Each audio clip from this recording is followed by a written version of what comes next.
November 1st is National Family Literacy Day, and McDonald's is inviting us to enjoy reading together as a family, and is asking, how do you make reading important as a family? So you guys, how do we make reading important as a family? I think it is important because it can smart your brain out. I think it's important because it's important to flowers and trees and family and dogs and cats. It's a lot to learn through books, isn't it? You can learn about you can read storybooks and learn lessons also. How do we make reading an important part of our family?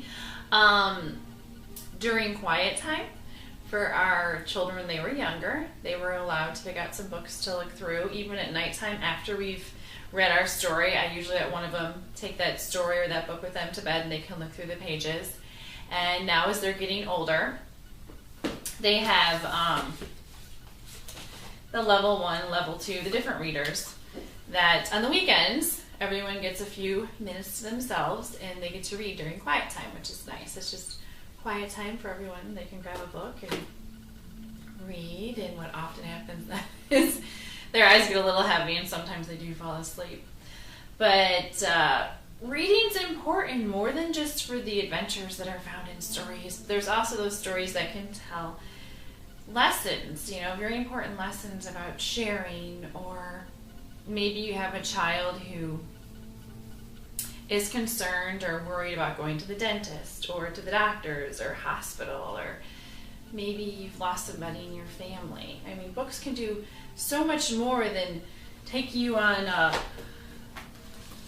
pirate ship somewhere. They can teach you things like how to care about others, or how it's okay to sometimes be mad at mommy.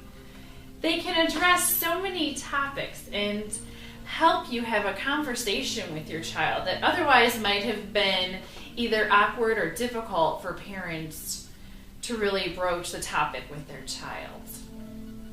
So reading is really, it's a part of life. I mean, in order to really be successful, you need to be able to read. You need to have literacy.